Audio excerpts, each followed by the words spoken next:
Hey everyone, this is Amy Coleman'sberger, and I'm coming live for April. I don't think that I have come here this month, and so I'm here today. I am a mother of 6, and I write a blog for mothers in the middle years of life and faith and mothering in order to give them hope, encouragement, and rest, and that is at middlemercies.com. And I'm also on Instagram at Amy Coleman'sberger. I am super tired today. I feel like I have a major Easter hangover. I don't know what it is about that holiday that is so precious and exhausting all at the same time. So I'm feeling super tired today. That probably has to do with the fact that I stayed up until 2 a.m. reading this memoir, The Sound of Gravel. It is a memoir about a woman who grew up in a polygamist home, and it was just riveting. I mean, I started it late evening and I read the whole thing in one sitting. So it was amazing. So needless to say, when you stay up until 2 in the morning reading a memoir, you're pretty tired the next day. Last night, though, I asked you guys some ideas for Facebook Lives, and you had some great ones, and I wrote them all down, and I am going to combine some of your suggestions into like a general mothering video, and I'll definitely do one on rhythms of the home. That seemed to be one that resonated with you all, and a few of you wanted summer ideas, which I was thinking, I need summer ideas. I am the worst at figuring out summer. I mean, I have a few things, but I could definitely use some help with that. But today I got a private message from one of you giving me some ideas, and one of them that really stuck out to me was sharing about my journey as a mom of a special needs kid. I feel like my coloring is like super yellow in here. It's the way that the sun's shining in. I look like I have jaundice or something. Anyway, forgive the lighting. There, that's better. Being a mom of a special needs kid, and that suggestion just really touched my heart. And even if you are not a mom of a special needs kid, you are a mom, and you will resonate with a lot of the things that moms with special needs kids go through. But we are a group of moms who tend to be very isolated and very lonely, and don't always receive the support that we need, and don't always receive the support for our kids that we need. But if we do receive support, it's usually for the child and maybe not always for the mom and for her journey. And so today I just wanted to give some love and some care and some I see you to the moms out there who are raising kids who are out of the box and who are different. No matter what that label is.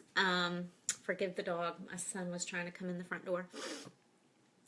We all have kids that have different special needs, and each one of our journeys different. But I am like not an expert to be talking on this topic, but I wanted to share a little bit of my journey with raising a child who's different, and the ways that that has impacted me, and the ways that God has used it in my life, and just to be a friend to say you are not alone.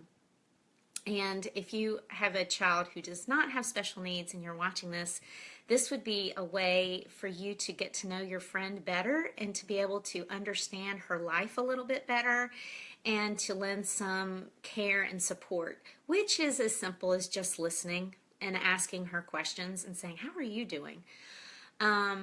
So let's talk about when we first become moms. We all in the back of our minds have some sort of vision for motherhood, usually whether we think we will or not. I swear the lighting is so weird. Maybe that's better. I don't know that when I found out I was pregnant with my firstborn, Sam, if I had this huge overall amazing vision for motherhood. I just pictured myself having 4 kids and them being very, I don't know if successful is the word, but pretty much I envision them being like me, like bookish and liking to read and very schoolish and very social. And, you just kind of, that's what you picture.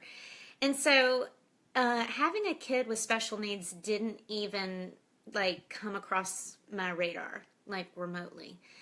And so when I had my firstborn son, Sam, we didn't know that he had any challenges until he was probably near 2, and I realized that he really wasn't talking like other kids were. And he was very smiley and very happy and a big, giant bundle of blonde hair, blue eyed joy who smiled at the whole world. And so I just thought, he's just not ready to talk yet. And I am not prone to fear with those things. And so I just waited, did a wait and see. And then finally, as he turned 3 and he still wasn't talking, and he was starting to have a lot of tantrums because he could not get across to me what he needed, I thought, man, I think there's something else probably going on here. And so we got him tested, and they said that he had PDD-NOS, which is like this terribly weird label, pervasive developmental disorder, not otherwise specified. Like, what in the world is that? And now that is under the umbrella of the autism spectrum, and so he is high functioning, has a high functioning autism. But back then, getting PDD-NOS just was kind of like, what am I supposed to even do with this? Like, you're not calling it autism right now, and you're kind of just saying, well, he's different. I thought, well, okay, we can do this. And so he went to a preschool, a transitional kindergarten at the local public school, and I knew as we got deeper towards real kindergarten that kindergarten in the public school wasn't going to work for us. And I had never pictured myself homeschooling at all. Both of my older sisters had, and I admired and respected their journey, but just didn't think that was going to be mine and didn't feel drawn to that. And so I realized that either he was going to be in a classroom where he wasn't going to be able to keep up, and that he might be made fun of and all the things, or they were going to give him a label and he was going to be in a self-contained classroom. And I knew that the level of disability in the room that he was going to be in did not fit also who he was. So that is when we entered the world of homeschooling. And what I began to see in the next few years as that folded out is that I was in a lot of denial. And, we know that the stages of grief are denial, anger, bargaining, depression, and acceptance. And, you know that you go through that when someone dies. But we also go through those stages when we have a death of a dream, or a death of a vision, or a death of what we thought life was going to look like. And so to really recognize the reality of parenting a child who's very different, you begin to see that life really isn't going to be like other families' lives. And what does that mean? And we begin to see the emotional toll that this journey is going to take. And I feel like, and I might get teary a few times during this because I don't think that I've ever shared this in any kind of public setting, or not even much privately. So if I get a little emotional, I should, because that's just being human and a part of being a tender mother, that these things are soft places in our heart. So I began to see that rejection was the first thing that I really experienced as a mom of a kid who was different. And I began to see that he wasn't being invited to birthday parties, or he might be invited to one play group, but then he's not invited back.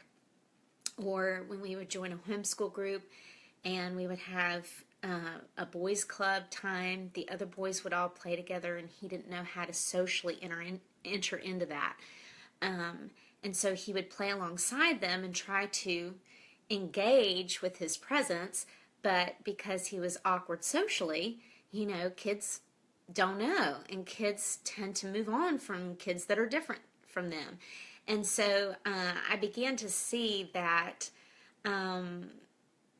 the rejection that we were going to feel over the years was going to be a source of pain. And so it started off probably when he was 4 and we lived in Orlando in apartments, and there was other moms that we would get together to play with, and he just didn't play well with the other boys. He would just kind of play by himself near them, and they were doing their own thing with each other, and then we wouldn't be invited back. And so that was the pattern over the years of recognizing that my son is great. He's so funny, and he's so fun, and he's so sweet. But in social situations, you're not going to know that unless you spend a lot of time with him. And you're willing to look past the awkwardness of it all and get to know the person inside. And I bypass the awkward kids too. I am not righteous in this area. It's easier to just try to find kids that your children click with and overlook the ones that are different. And so as a mom, and especially if it's your firstborn, that can be really painful. And so I wanted to share some of the things that the emotional toll that having a child that's different can take on a family. Because I know that some of you are parenting kids who are outside the box, and you don't voice these feelings out loud very often because they're very, very vulnerable and they're very tender. And so we fear the future. We don't know what the future is going to look like. We don't know what success looks like. We don't know what the long game is going to be. Whew, I am very emotional. We don't know God's plan, and not that we know God's plan for our kids who are typical, but we don't know if this child's going to live with us until we die. We don't know if they'll be in and out of our home for the rest of their lives, our lives. We don't know if they're going to be able to hold down a job. We don't know how much education they're going to be able to complete. There is a lot of insomnia that happens for moms who, in the wee hours of the night, those fears are so real of where's my child going to go, and who's going to take care of them, and are they going to be able to function as an independent adult well in the world? Are they going to eat? Are they going to go to the doctor? Are they ever going to brush their teeth? These are things that we think about. Of course, the rejection, and I tried to protect my son from a lot of rejection over the years, and I think I did a really good job of that, but there comes a time in their teen years where they wake up to the reality of how different they are and how hard social relationships are. And so they begin to really feel that sting in that 14 to 16-year-old time. And that is not easy to walk them through that and to keep giving them their identity in Christ and how Christ has formed them and loved them, and there is no shame in how they are made, and God has specific purposes for them in this world that no one else can fill.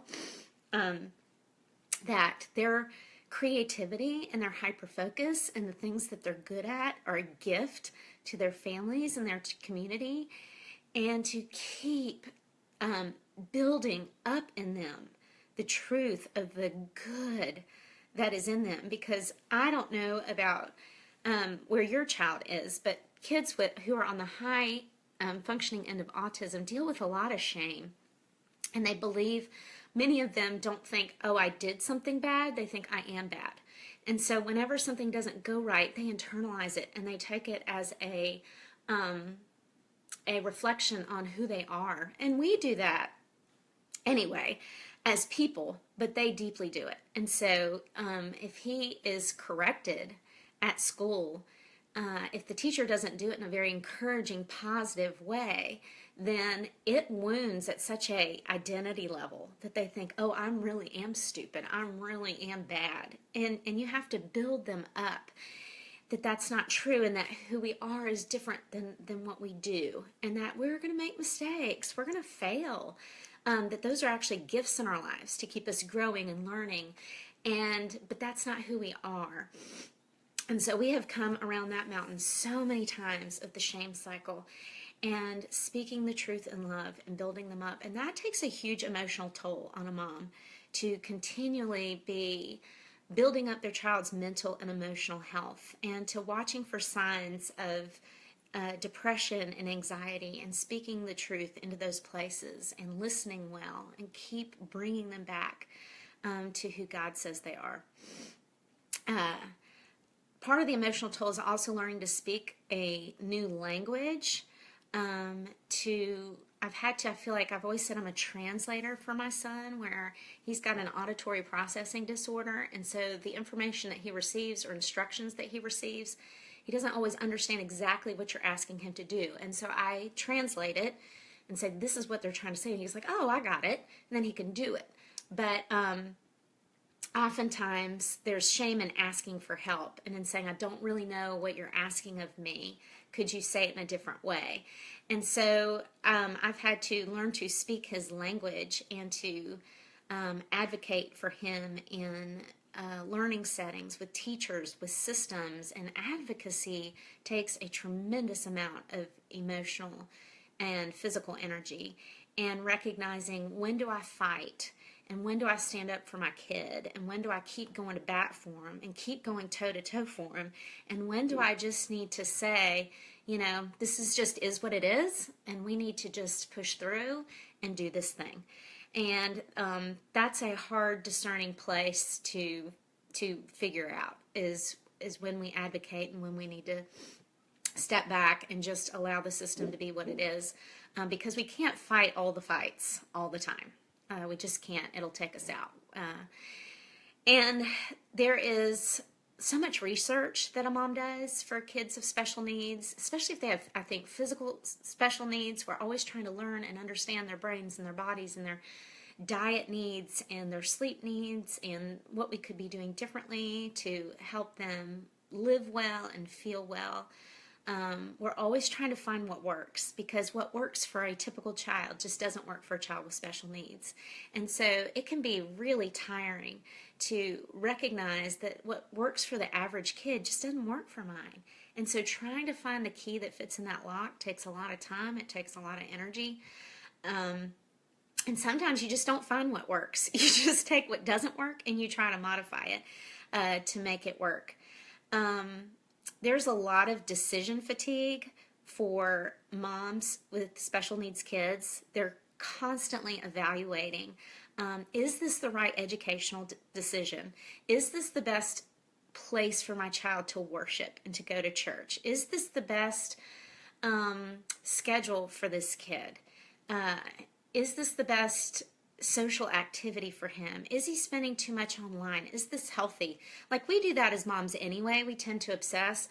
But for a mom with a kid who's different, we're constantly trying to figure out if we're doing our absolute best to make sure that they have all the opportunities and all the boundaries and all the health that we can possibly provide them.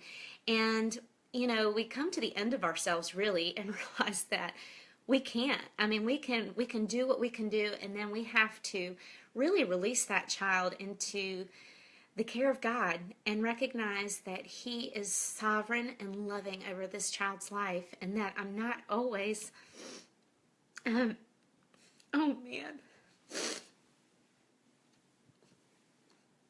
not always going to be able to protect and provide for this child. And that, do I really believe that God loves him so dearly and will make the path known for him, and will be there and be a very present, gentle shepherd for this child? It's very hard to believe that at times. It's the wee moments of the morning when you're just not sure. And of course, we struggle with educational analysis if we're using the right curriculum, if we're helping them be all that they can possibly be within their potential, if they should be in school, if I blew it and they should have been in public school in that classroom. Should they have been at home with me the whole time? Should we have done the hybrid homeschool? You know, there's always that fear that there could be a better path that we could have chosen for them that could have helped them succeed, and we're just not sure. You know, should we have somehow gone into £1 million of debt to get them into a private school that maybe would have had these amazing teachers who were trained to deal with kids on the spectrum, you know, or with learning disabilities? You know, those are the decisions that are so agonizing. And so I paint that picture just to share with you that the emotional toll on a mother, especially, because I think we mothers bear this more than the fathers do in our tender spirits. The emotional toll that mothering a special needs child takes is big. It is so unseen. It's usually not supported. And so if you have a friend that you know that has a kid that's outside the box in whatever way, whether it's physiological, it's autism, it's learning disabilities, wherever that falls outside the spectrum of normal, ask her how she is. Often we're asked how our kids are doing, but we're not asked how we're doing. And value her child for who they are. And it's hard to do that. Different is really hard. And it's so important to make the effort for the child's sake, but also for the mom's sake, to feel like other people are loving and investing in her child, and that she and her husband are not the only one, is huge. To feel like you have a community that's surrounding you, that's looking out for your kid, is tremendous. And I think that special needs kids push those buttons in us where we have to realize that they are image bearers as well, and that we have to learn to see them as a unique representation of the image of God. That they teach us things about God that we would never know without them in our lives. And listen to her story. Ask her. I had a mom call me a few weeks ago whose kid has autism, and they haven't told a lot of people. And she asked me about my journey, and she said, I'd love to have you over and hear about it. And I thought, wow, really? I don't think I've ever had anybody ask me about my journey before. Like, it kind of shocked me. I didn't know that that hadn't happened until it happened. And I thought, man, what a privilege that would be to share my journey. And so I'm doing some of that today in a very limited way because this is Facebook Live. But ask her about her story. Not necessarily the story of her child, but about her and how she's walked through those years with a child who's different, and how the Lord has met her in those places. And if you can, if the child is younger and takes a significant amount of her physical energy, they have a lot of physical special needs, offer to give her a break, to go be a human outside of her home, to grocery shop, to go get a cup of coffee, to sit and stare at the wall. Whatever she needs to do, give her just some room. Wow, this is really emotional. I wasn't counting on this. I'm just going to keep going because this is real life. And I know many of you will be able to relate. And so I'm just going to keep going with it. And also, another thing that you can do as a friend is don't judge her mothering with this child. You have no idea, if you have not parented a special needs kid, how to parent a special needs kid, and you don't know that they require a different set of parenting skills and mothering skills. They don't react the same way that other kids do to discipline. And it takes a lot of creativity and a lot of grace and a lot of wisdom and a lot of time and a lot of practice to figure out how to parent and discipline a child who is different. It is not easy. And the parenting formulas that are out there, especially in the Christian world, do not fit for a child who is different. And so she's trying. Most of these moms are really trying to figure it out. And their kids don't always act amazing in public. And they say very honest, unfiltered things in public sometimes. And, they're very black and white. And they can be very awkward and they can respond poorly. And if you've got a child with sensory processing disorder and they're out in public and they get super overwhelmed and start breaking down, that has nothing to do with her mothering, okay? That has way more to do with that kid not feeling right. And so that kid needs a lot of grace, and that mom needs support to get that child back to a place of feeling good and right again. And so, there's a difference in a child who's truly bratty and pitching a fit for more candy in the candy line and the mom's doling it out, and the child who has, a sensory processing disorder, who's on the spectrum, who has other special needs, and who just can't handle the whole thing, and who has major social anxiety, and all of a sudden they start withdrawing, in a social situation, and you're like, come on, be nice, go talk to the other kids, and they are just shutting down, they're going away, it's just too much. And so, you think, man, she needs to get her kid, he's being rude, and it's so easy to judge that, y'all. I've done it, you've done it, we've done it. And we need to assume the best. We need to support the mom and recognize that her special needs kid and the way that they're acting is not a reflection of her mothering. And that's true for all of us, is that so often we look at the way that our kids act or the way someone's child turns out and we attach it to that person's mothering. And you know what? Sometimes our kids just are who they are because they are separate from us. They have a complete identity and nature that's completely separate from the mom. And so, they are an autonomous person. And so often we are very codependent. We believe we're this blend with our child and that our child reflects us. And they don't. They're their own person with their own set of choices and will, personality, and needs, and we can't ultimately control that. So we can influence and we can mother and we can be faithful, but that child's going to be who they're also going to be. And so even if you have teenagers or 20-somethings who have rebelled and walked a different path, so often in the Christian community especially, we judge that and think, well, she could have done this, or did she do this, or, my kid wouldn't have done that. And that's not a great place to be, because I have found that God loves to gently humble us and to realize that God's children, Adam and Eve, his first children, rebelled against the most perfect parent ever.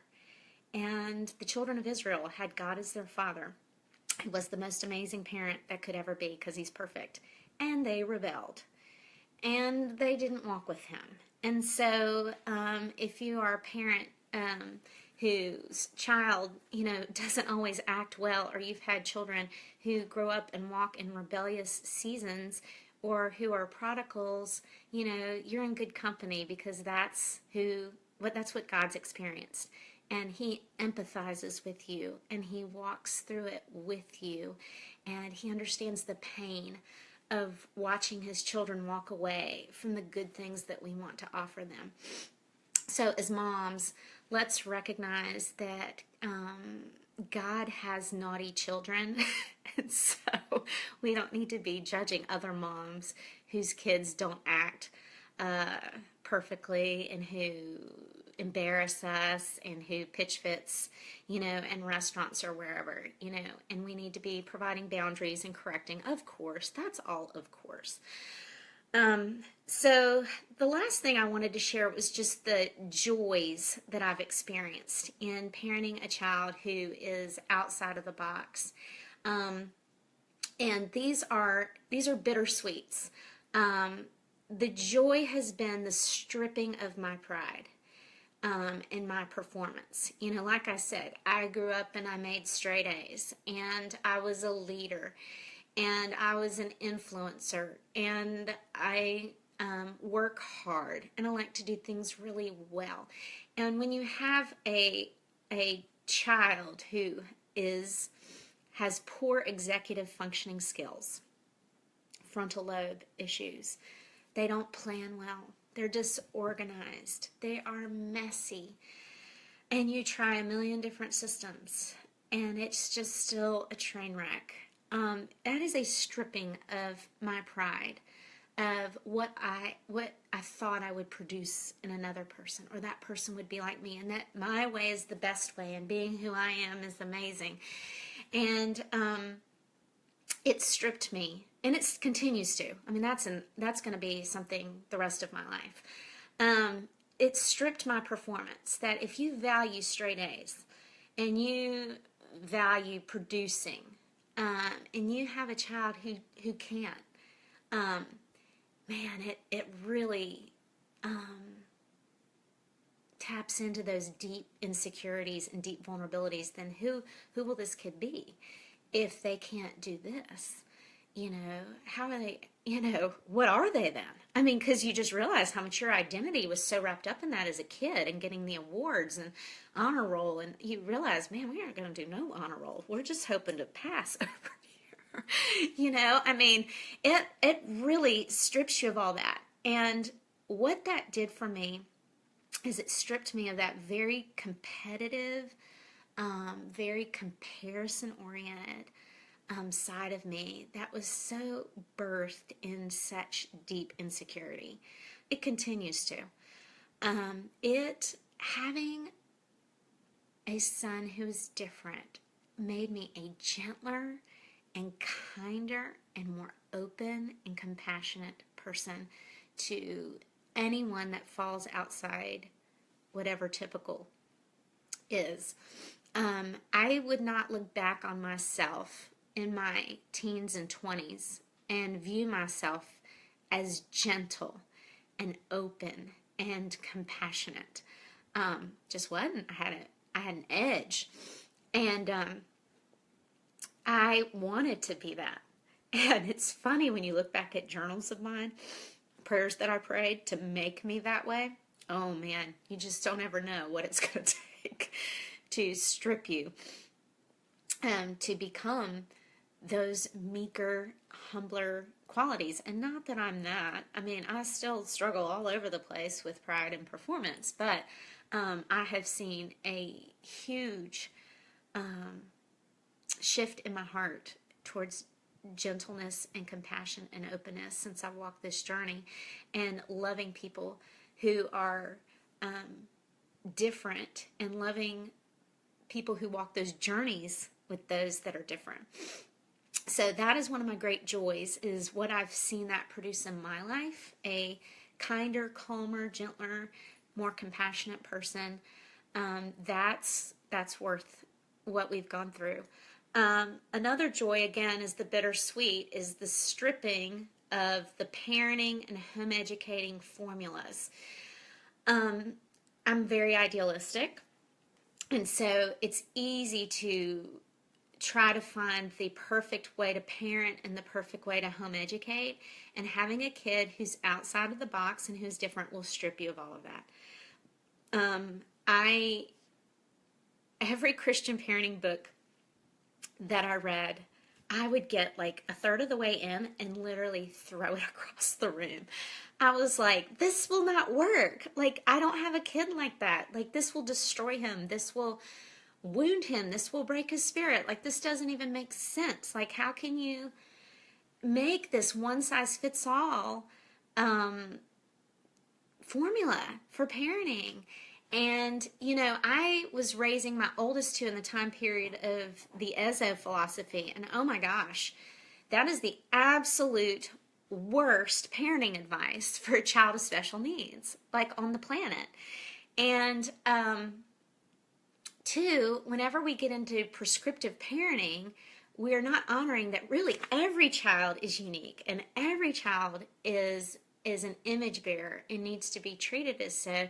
And so every child, whether they're outside the box or not, requires a parent who's willing to parent that child as an individual, unlike their other children. And so I hope that I'm parenting my children, all 6 of them, as individually as I can, because everybody's different and everybody needs a different way of being brought up and nurtured and disciplined. And so having a kid who's different just completely strips you of parenting formulas, which is the best thing in the world ever to happen to you, because it makes you a much safer and loving mom to other moms, because you recognize that you don't have the answers for her.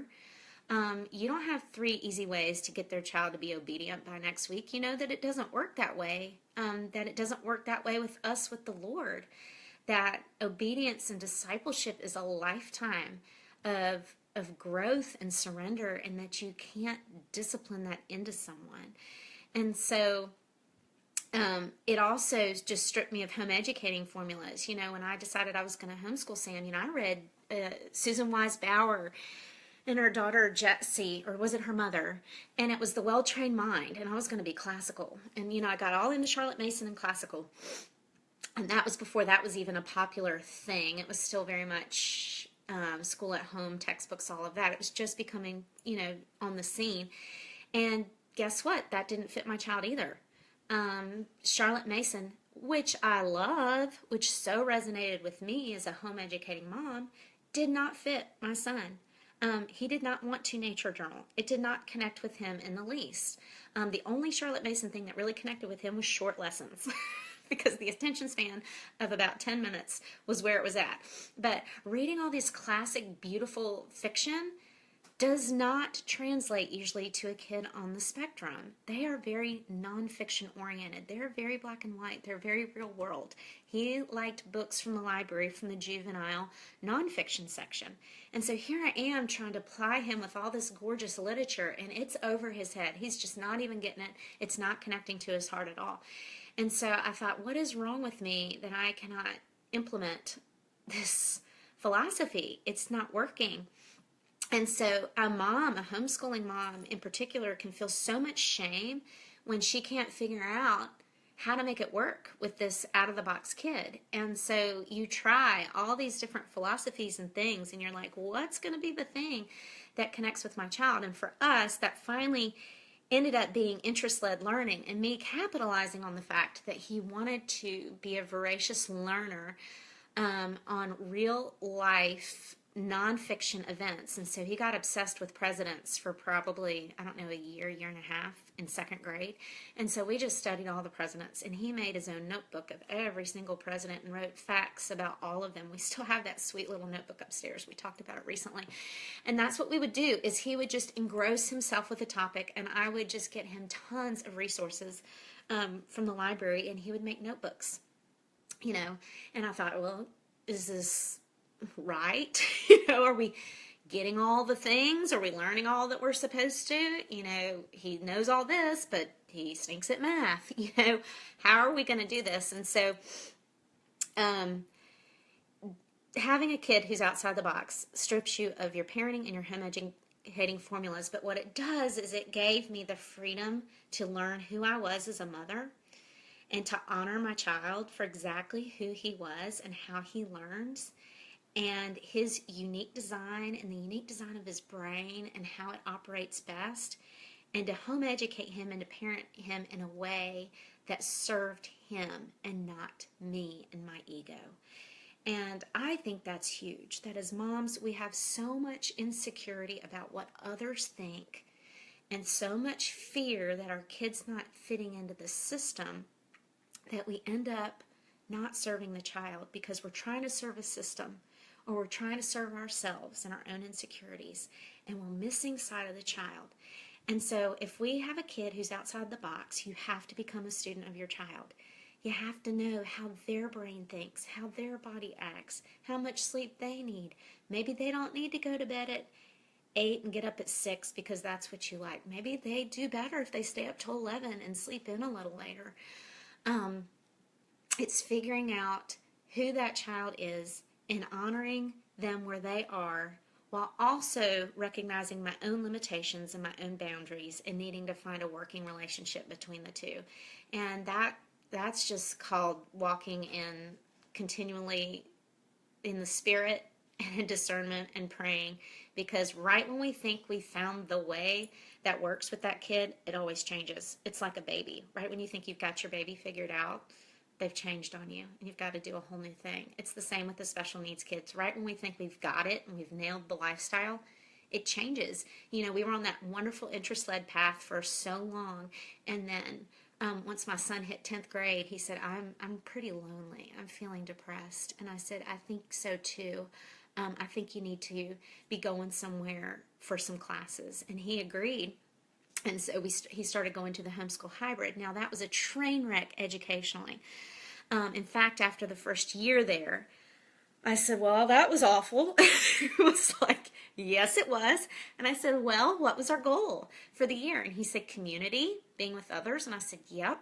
Did we accomplish that? Yes, we did. Okay, winning.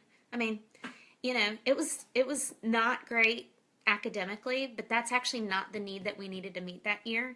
We struggled through. We did what we could. We survived. It wasn't pretty. I do not want to read Scarlet Letter till 2 in the morning to a child ever again. You know, lots of books that I have to read that I had to be very engaged with while having really little ones. It was a very difficult season. But we learned from it. And I think, too, we have to recognize the long road with these kids, with all of our children, that we're not trying to turn out a product at 18. That is such a mindset from the Industrial Revolution of factories and assembly lines, and that, you know, so often to a detriment, the school system can be having kids on a conveyor belt and we're dumping information in because we hope to turn out a product when they're 18. And we're not that. We're holistic beings, body, soul, and spirit, who are on growth and development for our lifetimes. And so we're not trying to turn out some sort of product at 18. We are trying to nurture a living being into greater wholeness and integration and creativity and health and life. And that's not going to stop at 18. We're not going to stop mothering at 18. We're going to actually be mothers till we breathe our last breath. I know that our adult children are going to need our input and our wisdom and our advice, and more than all of that, they're going to need to know that their mothers are praying for them and are walking alongside them in their journeys. And so I think that because we've bought into that product mentality, a special needs kid doesn't move on the conveyor belt very quickly. They take their time, and they don't turn out into something at 18. They are very unfinished according to the world's eyes, and we can't wrap up their lives nice and neat.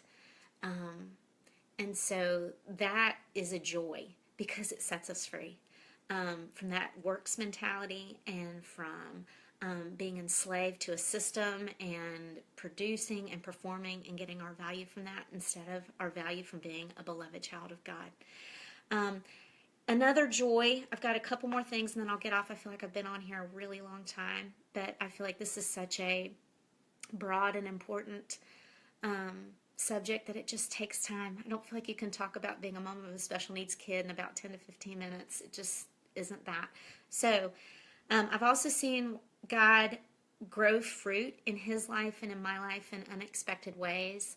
That there have been a lot of successes and there's setbacks. I mean, my son, didn't talk till he was 4.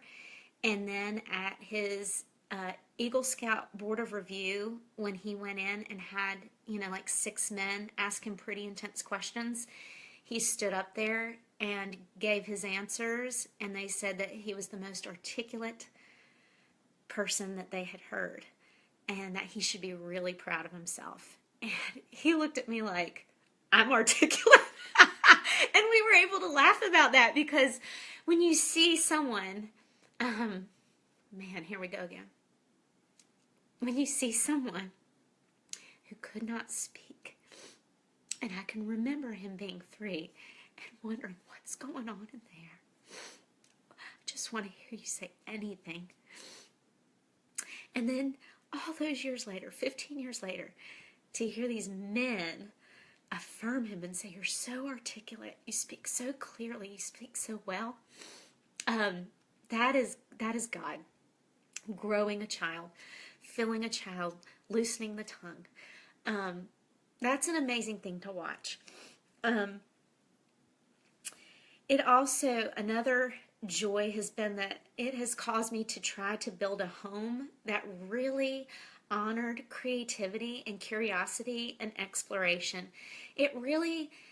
He set me free. My son set me free to look at life in a new way, to not get hung up on how do other people decorate their houses. I don't care anymore. I have a kid who's doing his own thing and is proud of his work and the things that he would produce and make. And why am I not proud? Why am I worried about what other people will think when they walk in my home? You know, those were young mothering insecurities. And parenting him allowed me to see, you know what, it doesn't matter. I can do whatever I want in my house. I can paint my walls crazy colors, or I can hang garlands above my head, or I can washi tape things to my wall.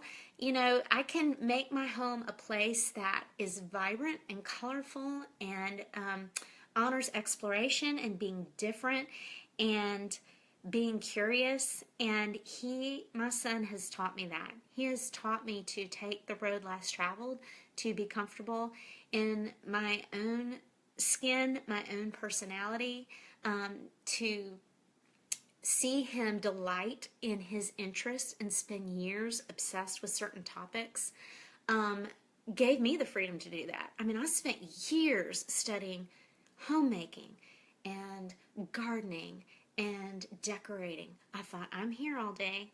God has planted me in a home with a kid who needs to be at home. We're going to make the best of this home that we possibly can. I'm going to learn what I need to learn.